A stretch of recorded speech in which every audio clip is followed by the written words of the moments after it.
And very quickly, he veered off topic. And by the way, he started hurling insults at people and making it harder for our country to heal from the sort of political violence that we have seen. Claims that, rising costs are a hoax. I mean, I talk to Pennsylvanians all day, every day,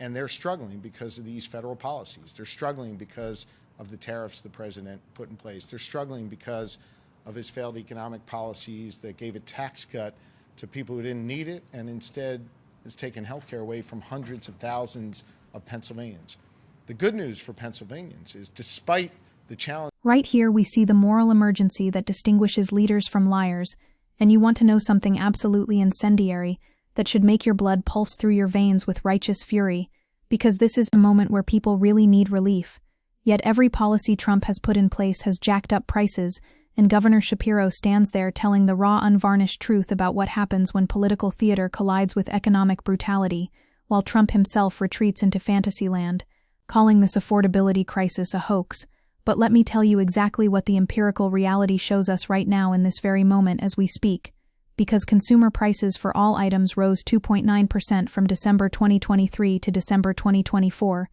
and that translates into families at kitchen tables making impossible choices between medication and meals, and you can feel the weight of that economic violence pressing down on communities across Pennsylvania, communities where Trump's policies have hurt the very communities that propelled him to the White House through tariffs and economic policies that have raised prices at the grocery store, shuttered markets for farmers, hurt manufacturers, and dramatically increased the cost of living. And this is exactly the kind of class warfare disguised as economic policy that progressive scholars and activists have been sounding the alarm about for decades, going all the way back to the fundamental insights about how power operates in capitalist democracies.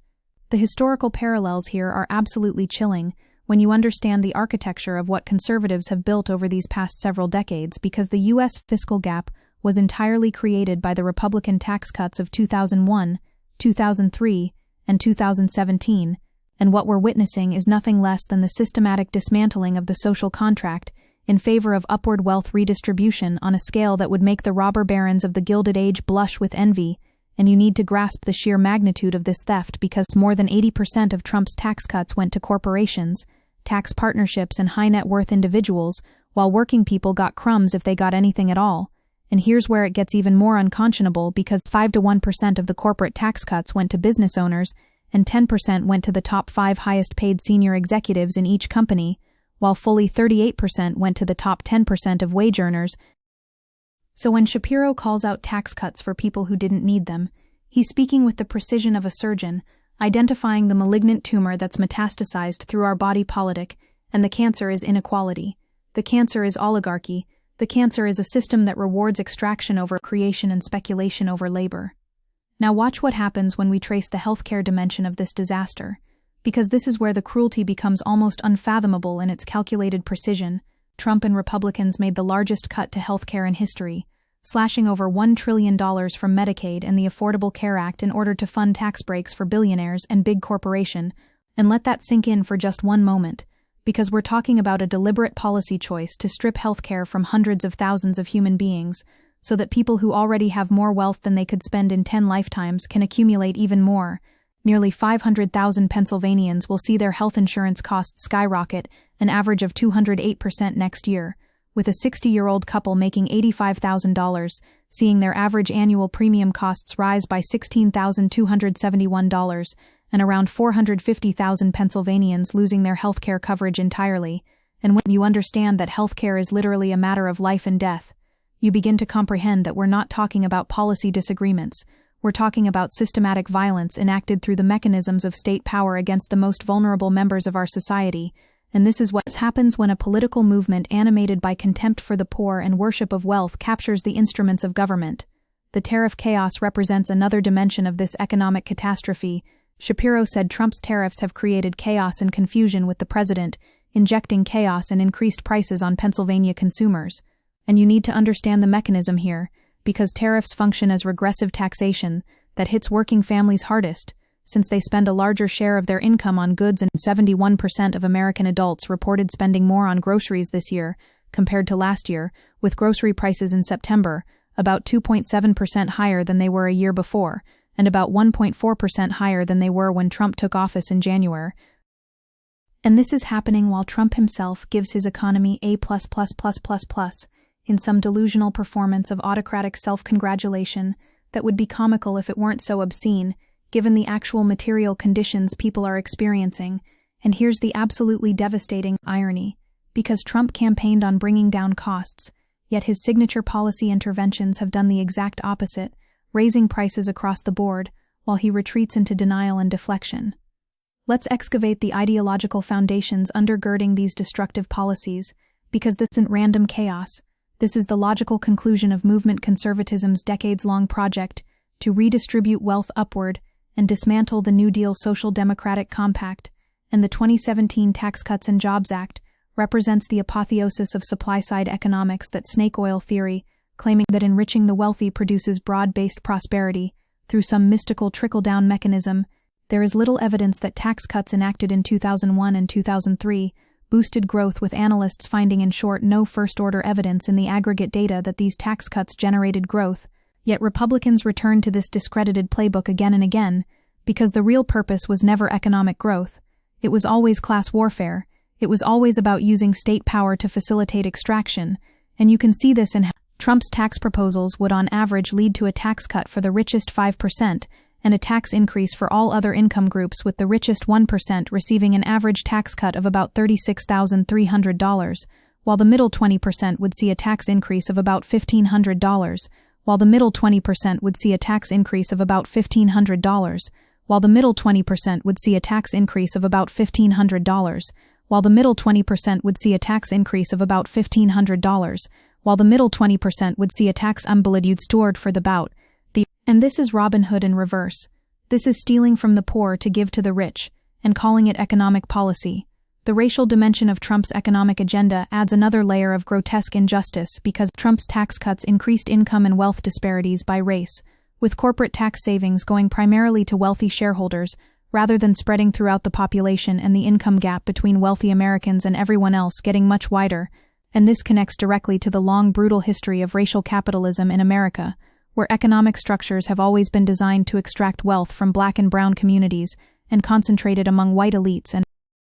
66% of white families own stocks, while less than 40% of black families and less than 30% of Hispanic families do, with the race gap in stock ownership remaining even when comparing black and white families with the same income.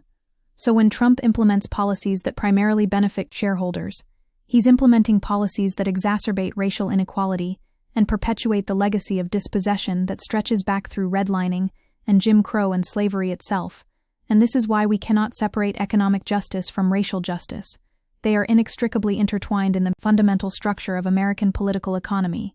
Here's what makes Shapiro's intervention so significant in this moment, because he's refusing to play the civility game that so many Democrats fall into, where they tepidly suggest that perhaps maybe we could consider doing things slightly differently, and instead he's directly confronting Trump's claims and calling them what they are, which is lies and gaslighting. Trump has resisted acknowledging voters' cost of living concerns as legitimate, deriding affordability worries as a hoax and con job ginned up solely to hurt him politically, and this represents the authoritarian's classic move of declaring reality itself to be fake news, of insisting that your lived experience of struggling to afford groceries and healthcare is somehow a partisan fabrication rather than the material consequence of his policies. And what's required in this moment is exactly what Shapiro is providing, which is forceful moral clarity that names the injustice, refuses the gaslighting, and connects individual suffering to systemic policy choices, because people need to understand that their economic pain is not natural or inevitable. It's the direct result of political decisions made by people with names and addresses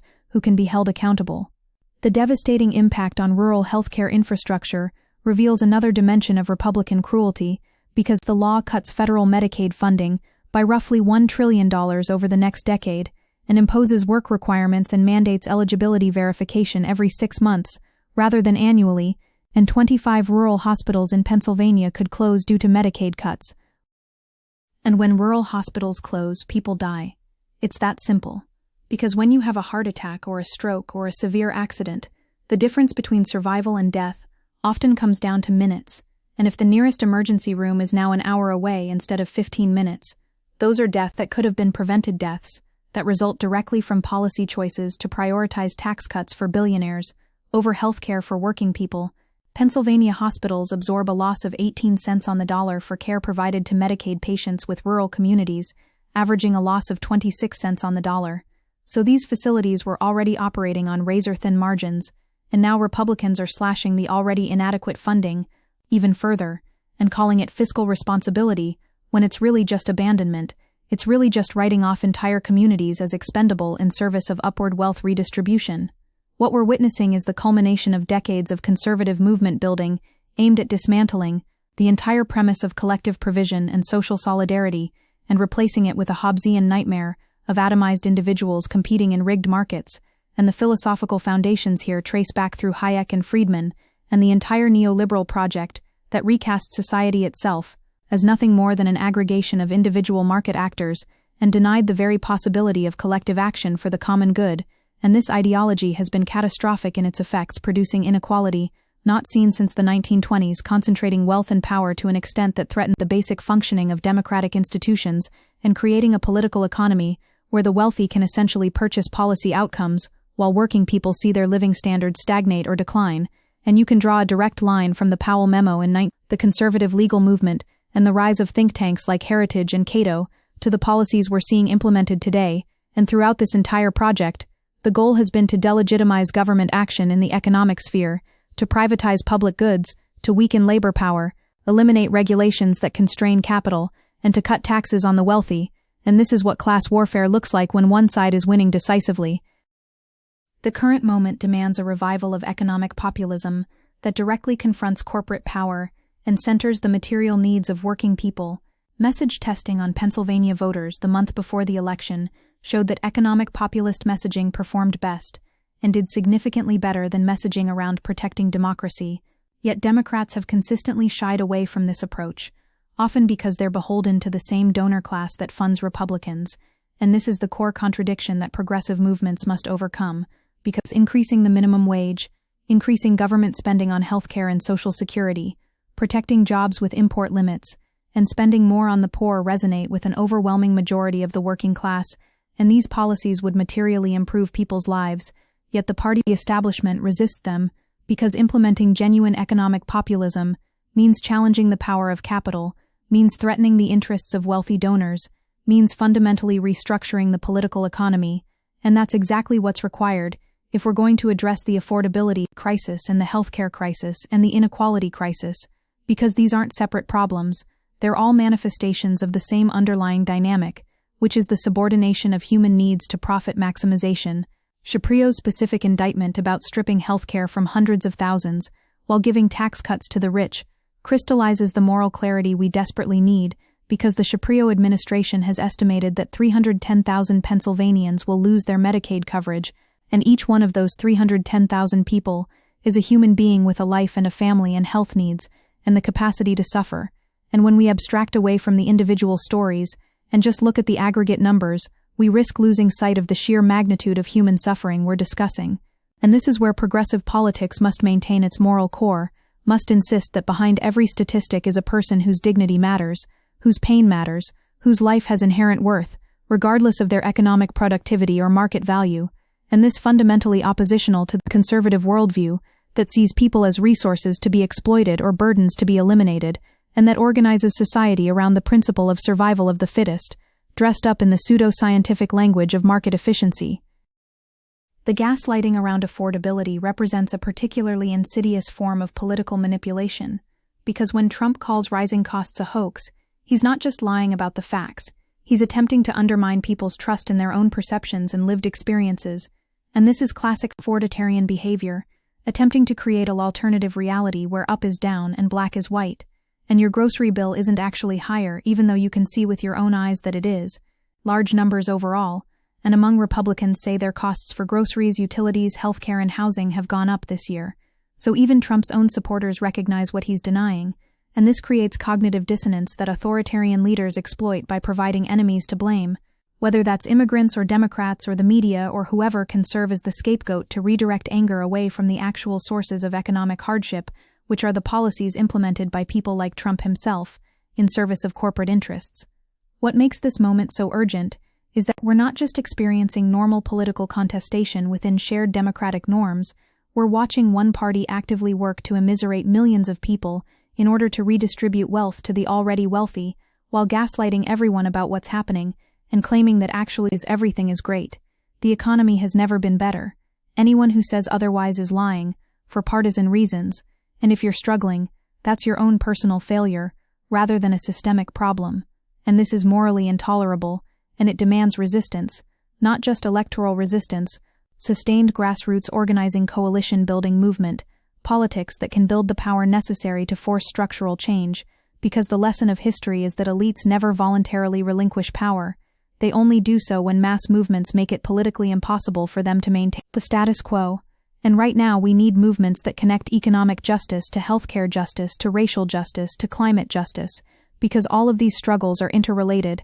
and we cannot win any of them in isolation. We can only win by building the broadest possible coalition united by a common commitment to human dignity and collective well-being over private profit.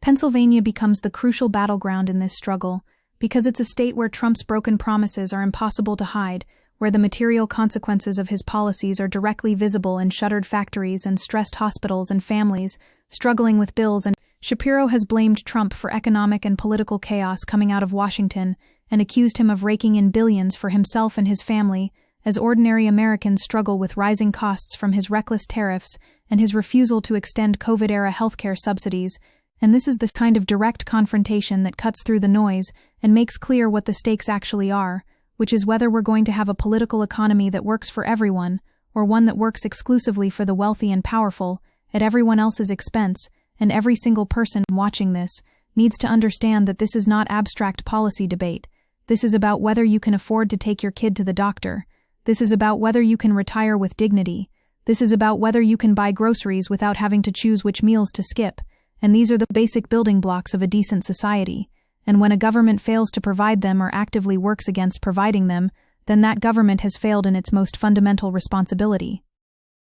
The clip we just watched shows a Democratic governor doing exactly what Democrats should have been doing all along, which is relentlessly hammering on the lived economic reality of working people and connecting that reality to specific policy choices made by Republicans, and refusing to let those Republicans hide behind rhetoric or deflection or gaslighting, and instead forcing them to defend the indefensible, which is a political economy that produces immense wealth at the top, while imposing immense suffering on everyone else. And Shapiro understands something crucial, which is that people are not stupid. They know what their lives feel like. They know when they're struggling, and they need political leaders who will validate that struggle and offer concrete solutions rather than telling them it's all in their heads or that they're doing great, actually, and they just don't realize it. And the political potential here is enormous, because economic populism is overwhelmingly popular when it's presented clearly and forcefully and backed up with real policy commitments. And the reason Democrats lose working-class voters is not because those voters have become irredeemably conservative, because Democrats too often fail to make the economic case, fail to challenge corporate power, fail to offer a compelling alternative vision, and instead try to win over suburban moderates with technocratic incrementalism that doesn't inspire anyone or materially improve their lives in obvious ways. This is the fight. This is always the fight throughout all of human history. It's been the struggle of the many against the few, the struggle of labor against capital, the struggle of democracy against oligarchy, and every generation has to wage this fight anew in the specific conditions of their time. And our conditions include grotesque levels of inequality, crumbling infrastructure, a healthcare system that bankrupts people, an education system that saddles students with crushing debt, a housing market that's made homeownership impossible for an entire generation, a climate crisis that threatens human civilization itself, and a political system so corrupted by money that it's barely responsive to popular will. And yet, despite all of this, or perhaps because of all of this, there's also tremendous potential for transformative change, because systems that are this unjust, this unsustainable, this riddled with contradictions cannot persist indefinitely. Something has to give, and what we're fighting for is to ensure that when things give, it's in the direction of greater justice, greater equality,